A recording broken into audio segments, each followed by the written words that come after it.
믿음의 사람이 어떤 사람이냐라고 규정을 해본다면 아마 말씀대로 사는 사람이라 이렇게 말할 수 있을 것입니다.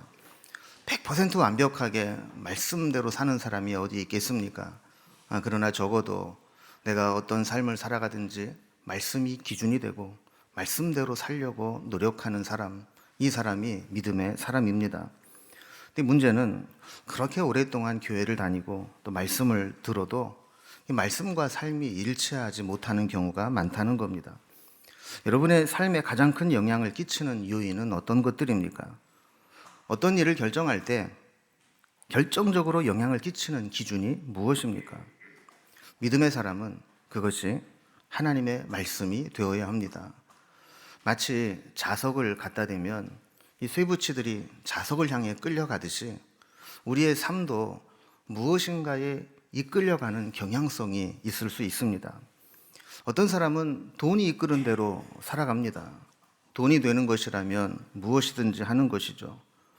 어떤 사람은 자존심이 이끄는 대로 살아갑니다. 불행한 사람은 감정에 이끌려 살아가다가 감정의 쓴뿌리에 걸려 넘어지는 삶을 살아가는 겁니다.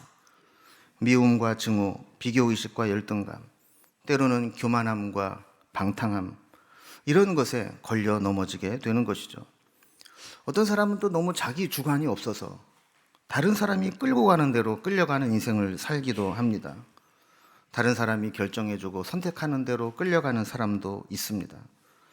어떤 사람은 다른 사람이 하는 평판이나 말에 대해서 영향을 받습니다. 누가 조금만 띄워주면 하늘 높은 줄 모르고 올라가고, 누가 조금만 싫은 소리하고 또 안 좋은 이야기를 하면 그 말 때문에 자신의 삶이 무너지기도 합니다. 어떤 이는 육신의 편안함과 세상 즐거움이 있는 곳이라면 자기도 모르게 그곳으로 끌려가는 삶을 살기도 합니다. 이때 믿음의 사람은 우리를 끌고 가는 다른 것들이 아무리 많이 있어도 결국 하나님 말씀에 이끌려가는 사람, 이 사람이 믿음의 사람이라고 할 수 있습니다. 여러 가지에 때로 끌리는 마음이 생길 수 있고 흔들릴 수 있지만 결국은 말씀을 붙잡고 말씀을 기준 삼고 살아가는 사람, 이 사람이 믿음의 사람입니다.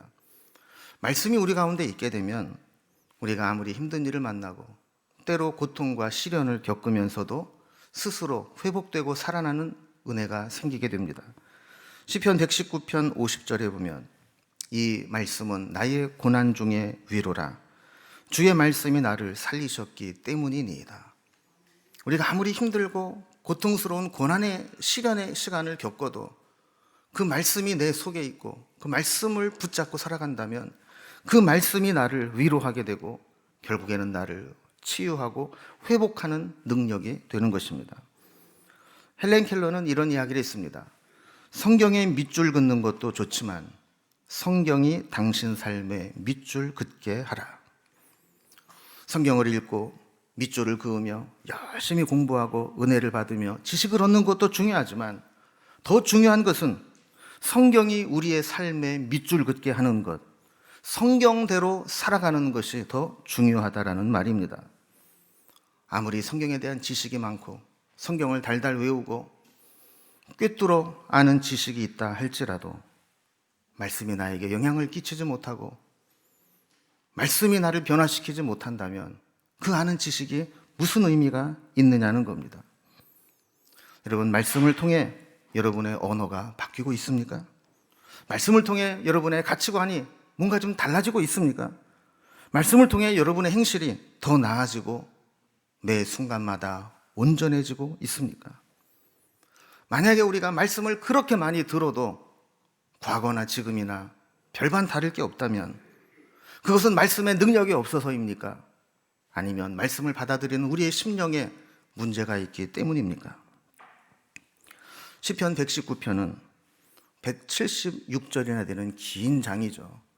그런데 그 모든 많은 절들이 전부 하나님 말씀에 대한 고백으로 되어 있습니다.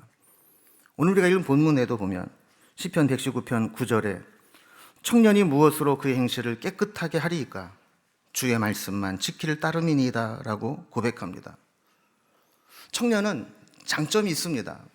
혈기왕성하고 에너지가 많습니다. 하고 싶은 것도 많고 피곤한 줄도 모릅니다. 그러나 이것은 온갖 유혹에 넘어가기 쉽다는 치명적인 약점이 있습니다. 넘치는 힘과 정욕을 절제하거나 조절할 수 있는 힘이 부족합니다. 어느 부분이나 다 그렇듯이 절제되지 못하는 힘, 조절할 수 없는 에너지는 재앙이 될 가능성이 많습니다. 미숙한 데다가 유혹에 빠지고 또 넘어지기 쉬운 분별력을 갖지 못하게 될 때 잘못된 결정을 내리고 잘못된 선택은 결국 우리의 행실을 더럽히게 될 수 있다라는 것입니다. 여기에서 말하는 청년은 단순히 나이가 젊은 사람만 의미하지 않습니다. 혈기왕성하여 유혹에 쉽게 넘어가고 시험에 잘 드는 사람을 의미합니다. 그래서 이 청년은 연령대로 구분한 청년에게만 해당되는 말씀은 아닙니다. 100세가 되어도 청년처럼 사는 사람이 있는가 하면 20살밖에 안 되어도 애늙은이처럼 사는 사람이 있지 않습니까? 그러니까 이것은 뭐 숫자적인 나이가 중요한 게 아니라 얼마나 조절할 수 없는 혈기를 가지고 있느냐, 여기에 구분될 수 있다라고 하는 것이죠. 나이가 많다고 저절로 거룩해지고 행실이 깨끗해지지는 않습니다. 교회를 오래 다니고 직분이 올라간다고, 또 성경을 많이 한다고, 심지어 목사가 되었다고 해서 저절로 거룩해지는 것은 아닙니다. 하나님 말씀만이 우리를 깨끗하게 하실 수 있습니다. 그래서 시편 기자는 119편 10절에서 이렇게 간구합니다. 내가 전심으로 주를 찾았사오니 주의 계명에서 떠나지 말게 하소서. 이 시편 기자가 왜 전심으로 주를 찾았을까요? 내 힘으로 내 행실을 바르게 하려고 그렇게 애를 쓰고 노력을 해보았지만, 때로는 기도도 해보고 결단도 해보고 노력도 해봤지만 어쩔 수 없이 실패하는 자신의 모습을 바라보면서 주를 찾고 말씀에 붙들어 매는 것 외에는 방법이 없다라는 것을 깨달았기 때문입니다. 우리는 하나님의 말씀이라고 하는 거울 앞에 서면 우리의 실체를 적나라하게 볼 수 있습니다. 우리 얼굴의 잡티는 화장으로 가릴 수 있고, 우리 몸의 핸디캡은 옷으로 감출 수 있을지 모르지만, 우리 속의 깊은 허물은 하나님 말씀 앞에 그 어떤 것으로도 가리거나 감출 수가 없습니다. 이것을 깨닫는 자는 하나님 말씀을 찾는 겁니다. 그 말씀에 뭐라고 말씀하고 있는지, 이 세상에 다른 곳에 끌려다니지 않도록 말씀을 찾는 겁니다. 그리고 주의 계명에서 내가 떠나지 않게 해달라고 기도하게 되는 것이죠. 그는 11절에서 이어서 이렇게 고백합니다. 내가 주께 범죄하지 아니하려 하여 주의 말씀을 내 마음에 두었나이다. 우리는 시인과 같이 우리 안에 끊임없이 죄의 충동이 있기 때문에 그냥 그 충동이 움직이는 대로 내버려 두면 범죄할 수밖에 없다라는 것을 고백할 필요가 있습니다. 여러분, 우리는 누구나 다 이 죄의 충동이 한번 휘몰아치면 그것을 이겨낼 장사가 없습니다. 오직 주의 말씀을 내 마음에 두는 것, 그것 외에는 방법이 없다라는 거예요. 여기서 마음에 둔다라는 말의 원래 의미는 아무도 훔쳐가지 못하도록 숨겨두었다가 내가 필요할 때 긴급한 순간에 꺼내어 쓰도록 한다라는 의미를 가지고 있습니다. 여러분, 소중한 것은 함부로 내돌리면 누가 가져가도 가져가 버리고 훼손될 수 있습니다. 그래서 내가 정작 필요할 때 못 쓸 수 있는 것이죠. 그래서 그것은 나만 아는 곳에 잘 감추어 두었다가 내가 필요할 때, 정말 급할 때 사용하는 것처럼 하나님의 말씀도 그것이 훼손되거나 함부로 취급받지 않도록 내 마음에 잘 간직하고 있다가 긴급할 때, 내가 정말 필요할 때 그 말씀을 꺼내어 붙잡고 이겨낸다라는 의미입니다. 이런 이야기가 있죠. 머리에서 가슴까지는 채 30cm밖에 되지 않지만 머리에서 가슴까지 내려오는 데는 평생이 걸릴 수도 있다라는 말입니다. 그래서 세상에서 가장 긴 거리, 가장 먼 거리는 머리에서 가슴까지라고 이야기하지 않습니까? 머리로만 알고 있는 말씀은 우리를 변화시키지 못합니다. 머릿속에 지식으로만 남아있는 하나님의 말씀은 내 삶을 이끌어가지 못합니다. 그러나 머리에 있는 말씀이 내 가슴으로 내려와서 내 마음을 움직이게 될 때 우리의 삶도 행실도 변화되게 되는 겁니다. 믿음과 지식과 행실은 서로 깊은 연관을 가지고 있습니다. 우리가 믿게 될 때 더 많은 것을 알게 되고, 믿음과 지식이 시너지 효과를 일으킬 때 우리의 행실은 변화된 삶으로 열매 맺게 되는 것입니다. 그래서 우리는 말씀대로 살아가기 위해서는 먼저 말씀을 아는 것이 필요합니다. 제가 목회를 좀 해보니까 사실 신앙적 열심히 있는 분들은 성경 공부도 하고 제자 훈련도 받고 성경 통독도 하고 큐티도 하고 하면서 말씀을 찾아가지만, 많은 분들은 주일 설교에서 말씀을 대부분을 의존하고 살아가게 됩니다. 근데 어떻게 보면 목회적으로 가장 중요한 것들은 이 주일 설교 때는 제한된 여건들이 많이 있기 때문에 다른 프로그램을 통해서 성경 공부나 특별 집회를 통해서 할 때가 많습니다. 그러다 보니까 정말 필요한 내용들을 주일 설교에 의존하시는 분들은 접할 기회가 없는 경우가 많이 있다는 것을 깨닫게 됩니다. 특히 코로나 시대에 집에 있는 시간이 많고 다른 활동이 많이 제한될 때 이 말씀을 붙잡고 우리가 살아야 될 텐데 이것을 우리가 잘 알지 못하는 경우가 있다라는 거예요. 그래서 이번 주부터 이 성경의 파노라마 시리즈 설교를 시작하려고 합니다. 그래서 이 성경의 가장 기본적이고 중요한 것들을 우리가 공부를 해 나가고, 이 지식을 바탕으로 우리가 성경을 묵상하기도 하고 성경을 읽기도 하고 성경을 쓰기도 하고 또 말씀 묵상 설교 들은 것을 나누기도 하고, 이렇게 될 때 말씀의 깊이를 우리가 더 깊게 볼 수 있습니다. 흔히 나무도 보고 숲도 봐야 된다라는 말이 있듯이 전체적인 숲을 이해해야 그 속에 있는 나무가 더 생생하게 보이게 되고, 또 나무들을 잘 알게 될 때 큰 숲을 또 이해하게 됩니다. 그래서 성경 전체에 대한 그림을 우리가 그려가면서 또 부분 더 자세하게 조금씩 내려가서 나무까지 살펴보게 되는 그 배경을 우리가 공부해 보려고 합니다. 하나님 말씀은 우리에게 풍성한 은혜를 제공해 줍니다. 요한일서 1장 1절에 보면 태초부터 있는 생명의 말씀에 관하여는 우리가 들은 바요 눈으로 본 바요 자세히 보고 우리의 손으로 만진 바라 라고 말씀합니다. 사도 요한은 말씀을 너무 생생하게 경험하고 있다고 고백하는 겁니다. 말씀이 막연하거나 추상적이거나 애매모호한 것이 아니라 너무나 분명하고 생생하고 체험적 사실을 근거로 하고 있다라는 거예요. 그래서 그는 나는 말씀을 분명히 들었고 눈으로 보되 자세히 살펴보았고 그리고 손으로 만져서 생생하게 체험하듯이 내 기억 속에 각인되어 있는 것이 하나님의 말씀이라고 고백하고 있는 겁니다. 시편 34편 8절에서도 너희는 여호와의 선하심을 맛보아 알지어다. 수박 겉핥기식이 아니고 눈요기만 하는 것이 아니고 직접 씹어서 그 맛을 보는 것과 같이 하나님의 말씀은 그냥 대충 들어서 이런 내용이구나 이 정도가 아니라 그 말씀을 생생하게 보고 듣고 만진 바 된 것처럼, 마치 맛있는 음식을 내가 직접 씹어서 그 맛을 보는 것과 마찬가지로 그 말씀이 내 속에서 살아 역사해야 된다라는 겁니다. 성경의 내용을 이해하려면 몇 가지 알아야 될 배경들이 있습니다.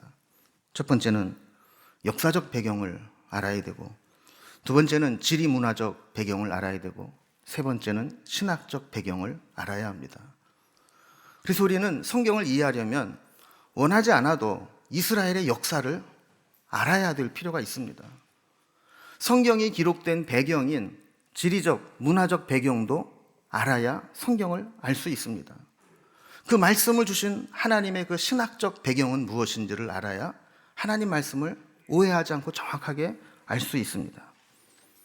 그래서 이번 시리즈 설교를 통해서는 이런 배경을 함께 공부하면서 성경을 전체적으로 이해하는 폭을 넓혀가려고 합니다. 우리가 먼저 성경에 대한 기본적인 지식들을 몇 가지 점검을 해볼 텐데요. 우리가 기억해야 될 것은 성경은 원래 처음부터 한 권으로 되어 있는 책이 아니었다라는 겁니다. 우리가 기독교 백화점이나 서점에서 성경책을 사면 한 권으로 되어 있는 책을 사니까 이게 원래 한 권인 것처럼 알고 있을지 모르지만 원래 이 성경은 정경화 작업을 통해 선택된 66권의 각각 다른 책들을 편집해서 모아놓은 책입니다. 그런데 특이한 것은 그렇게 서로 다른 저자가 여러 시대에 걸쳐서 각각의 삶의 자리에서 다양한 문체로 기록된 성경이지만 내용이나 구조에 있어서 서로 모순됨 없이 완벽한 통일성과 조화를 이루고 있다는 겁니다. 이것은 66권 성경의 저자가 한 분, 하나님, 성령님이시기 때문이라는 것을 반증하는 것이죠. 자, 그런데 이 성경은 기본적으로 연대순으로 순서가 편집되어 있지 않습니다. 장르별로 편집되어 있다, 이렇게 설명을 할 수 있는데요. 이 문학에 있어서 장르는 흔히 시, 소설, 희곡, 수필로 나누듯이 그것이 기록된 양식이나 종류라는 뜻입니다. 성경을 보면 뭐 시도 있고 율법도 있고 역사도 있고 선지서도 있고 이런 여러 가지 형태들이 있지 않습니까? 그런 형태별로 모아놨다라는 거예요. 그래서 우리가 성경을 우리말 성경에 편집된 순서대로 창세기부터 계시록까지 쭉 읽으면 성경을 잘 아는 사람은 이해가 되지만 이 역사적 배경을 모르는 분들이 그냥 쭉 읽다 보면 이게 내용 전개가 잘 안 되고 중간에 중단되거나 뭔가 시기적으로 뒤죽박죽 되어 있는 것을 느낄 때가 있습니다. 이야기는 벌써 끝난 얘기인데 왜 다시 옛날로 돌아가지? 이러면서 이 성경을 제대로 이해하기 어려운 때가 있다라는 것이죠. 그래서 오늘은 크게 두 가지를 좀 살펴보려고 하는데요. 첫 번째는 성경이 장르별로 편집되어 있다는 게 뭐냐. 그래서 전체적인 이 구조를 좀 살펴보려고 하고요. 자, 그렇다면 이것을 연대순으로 다시 재배열을 하면 어떻게 될 거냐. 이 부분을 우리가 좀 살펴보려고 합니다. 먼저 첫 번째로 우리말 성경에 이 편집되어 있는 전체적인 큰 구조를 보겠습니다.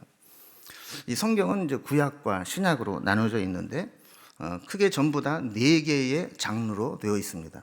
그래서 구약은 첫 번째 율법서가 있죠.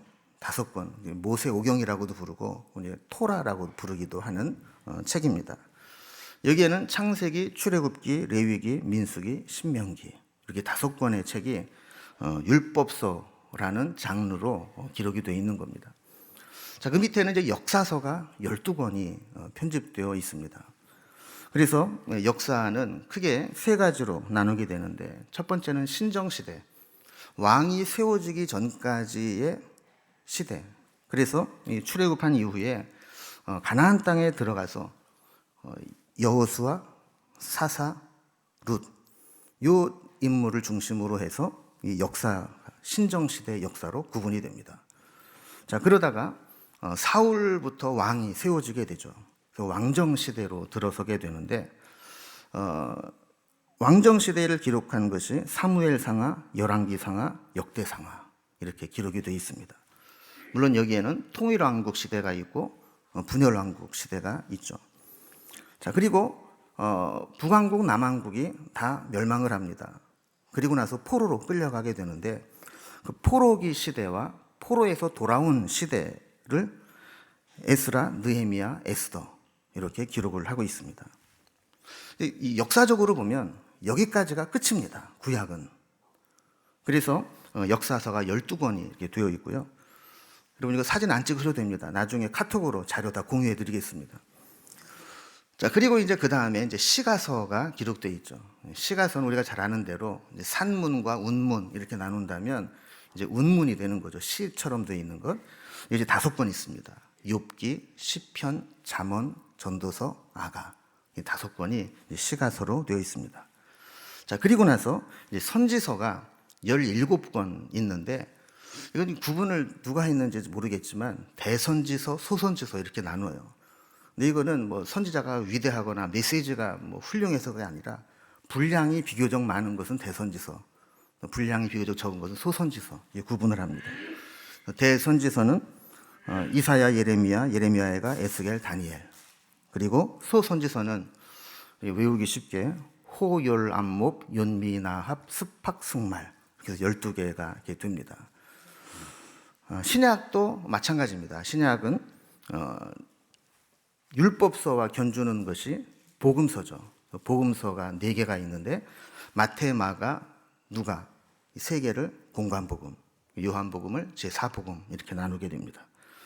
자, 그리고 역사서가 있는데 구약에는 역사서가 많이 있는데 신약에는 역사서가 하나밖에 없습니다. 사도행전, 성령 강림 이후에 교회가 탄생하고 전도 여행을 통해서 교회가 어떻게 확장되어 나가는가, 이 교회의 역사를 사도행전이 기록하고 있죠.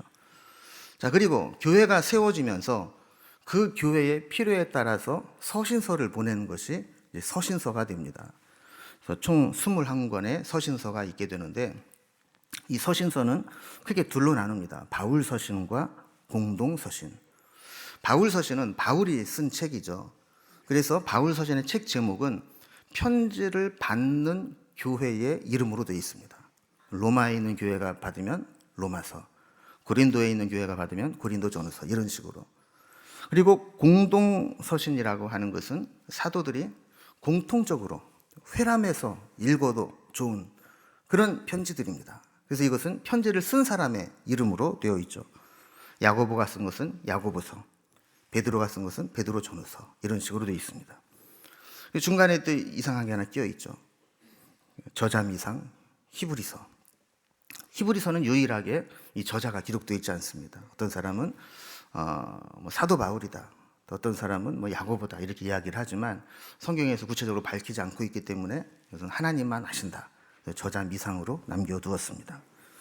자, 그리고 묵시문학의 형태를 띠고 있는 묵시록, 계시록이 하나 있죠.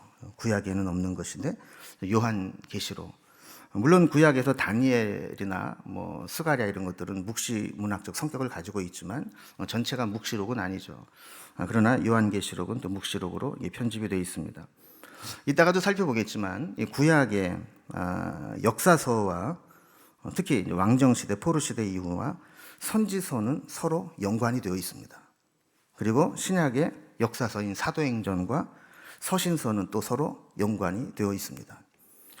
오늘은 크게 두 번째로 구약의 연대기적 관계에 대해서 좀 살펴보려고 합니다. 그리고 이 도표를 보시면 좀 복잡하게 되어 있지만 성경 66권 중에 구약의 39권이 시대순으로 배열이 되어 있는 것입니다. 특히 가운데 라인에 창세기부터 느헤미야까지가 역사적 중심 흐름을 잡고 있는 책들입니다.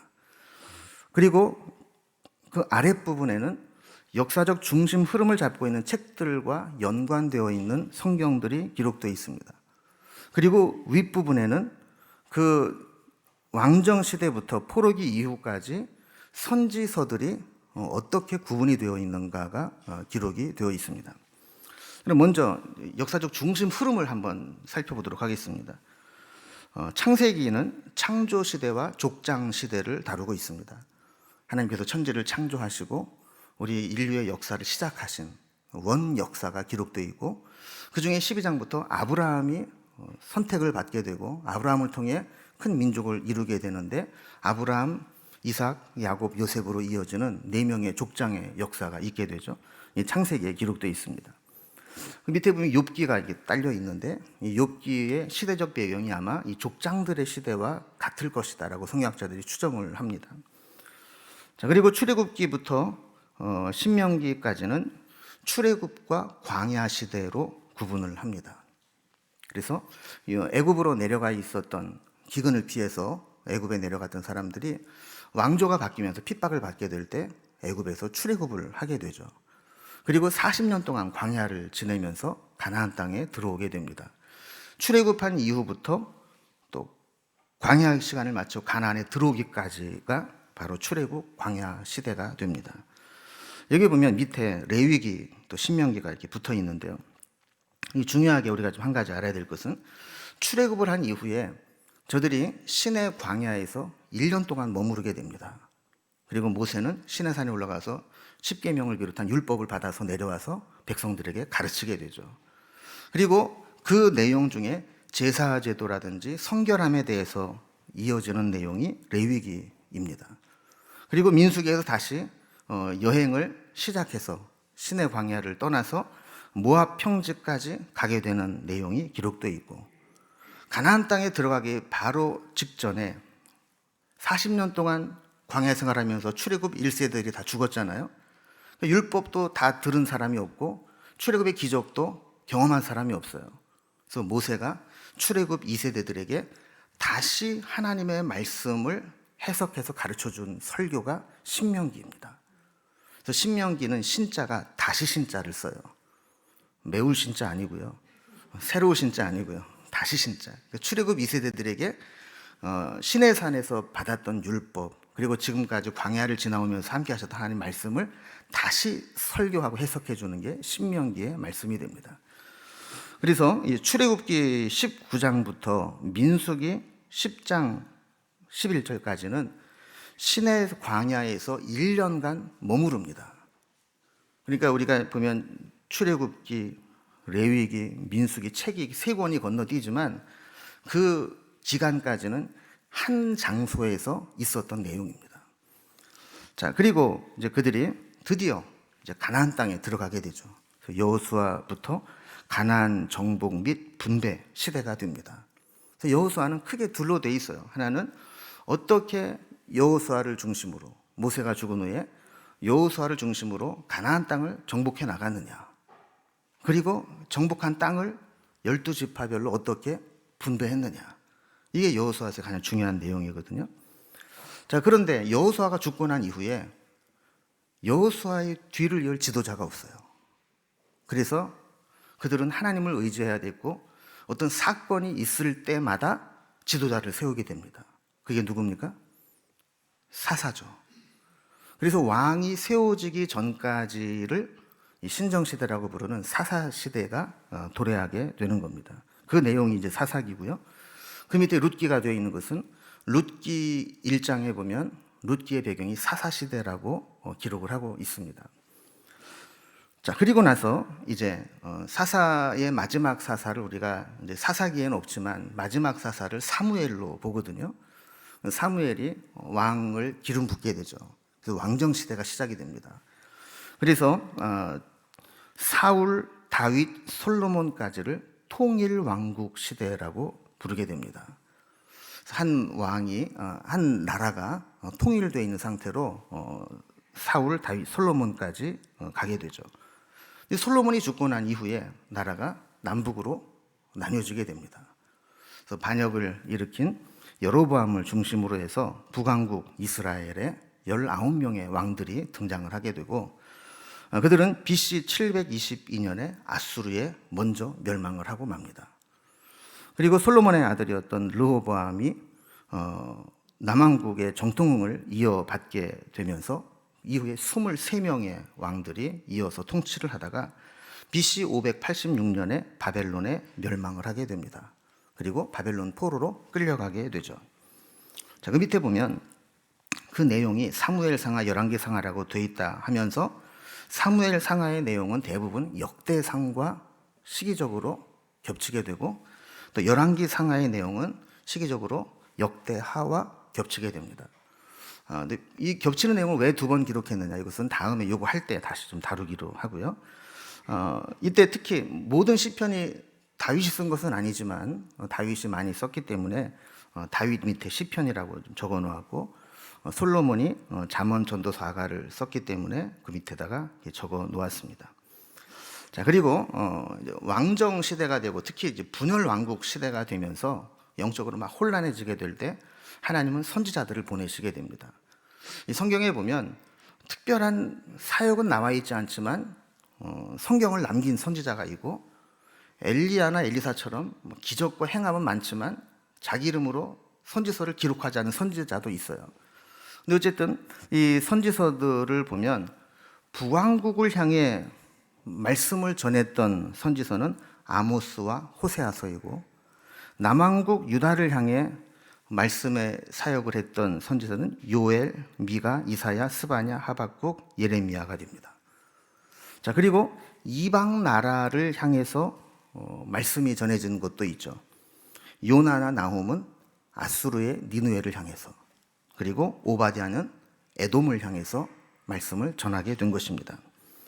자, 그리고 이제 포로로 끌려가서 70년 동안 포로 생활을 하게 되는데, 이때 포로기에 선포된 말씀이 다니엘서, 에스겔서가 됩니다. 자, 그리고 포로에서 이제 돌아오게 되죠. 돌아오게 될 때 에스라, 느헤미야, 에스더 이 세 개가 포로기 이후의 역사를 기록하고 있습니다.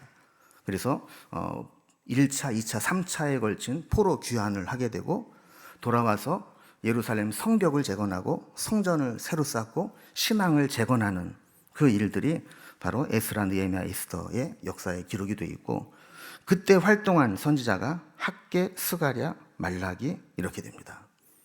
자, 이렇게 되면서 구약의 역사는 이제 끝이 나게 되고 신구약 중간기라고 하는 중간기를 보내게 됩니다. 바벨론이 페르시아의 멸망을 당하게 되고, 또 페르시아는 헬라 제국의 멸망을 당하게 되고, 또 알렉산더 죽은 후에 헬라 제국은 4개로 분열이 되면서 또 힘이 미약해질 때 잠깐 독립을 하기도 하고, 그것을 로마 제국이 일어나서 진압을 하면서 이 로마 제국 시대가 되는데, 요 사이가 성경에 빠져 있어요. 그래서 신약에 들어오면 복음서에 로마 제국부터 시작이 되는 거죠. 이 중간기도 있어요. 이것도 한번 공부를 하려고 합니다. 자, 이렇게 우리말 성경에 기록되어 있는 장르별 이 편집과 또 이렇게 연대기적 관계로 이렇게 보게 되면 약간 좀 다르다는 것을 느끼게 되죠. 이런 큰 그림을 우리가 가지고 이제 다음 주부터는 조금 더 세분화해서 말씀을 좀 살펴보도록 하겠습니다. 참고로 성경의 구성에 대해서 한번 좀 살펴보면요, 구약은 우리가 잘 아는 대로 성경은 구약과 신약으로 나뉘어 있죠. 구약 39권, 신약 27권, 합계 66권입니다. 장으로 계산을 하면 구약은 929장, 신약은 260장, 합계 1189장. 절수로 따지면 구약이 23,214절, 신약이 7,857절, 그리고 합계 31,071절. 이걸 제가 왜 말씀드리냐면, 이제 앞으로 우리가 성경 통독을 우리 교회에서 100일 성경 통독으로 하려고 그래요. 그럼 100일이면 여러분 하루에 몇 장 정도씩 읽으면 100일 동안 읽을 수 있을까요? 한 12장 정도씩 매일 읽으면 100일이면 성경을 읽게 됩니다. 절수로는 몇 절씩 읽으면 될까요? 한 311절 정도 읽으면, 우리가 100일이면 이제 읽게 됩니다. 그래서 100일을 사이클로 해서 이제 앞으로 소그룹 모임에서 성경 통독반이 진행이 될 텐데, 그때 우리 어차피 소그룹으로 언제 모일지 모르기 때문에 그 주간 읽을 성경을 제가 설명을 해서 영상으로 보내드릴 겁니다. 그러면 그 영상을 보고 시대 연대기 순으로 그래서 좀 왔다 갔다 할 수 있어요. 그래서 뭐 열왕기상을 읽다가 역대상을 읽다가 또 뭐 아모스를 읽다가 뭐 이렇게 왔다 갔다 할 수는 있어요. 그래서 연대기 순으로 우리가 읽을 내용별로 연대 순으로 말씀을 드리고 한 주간 동안 그 본문을 읽으시면 되는 겁니다. 그래서 이것은 이제 한 번으로 끝날 게 아니고 1기, 2기, 3기, 4기 계속 이어져 나가게 될 겁니다.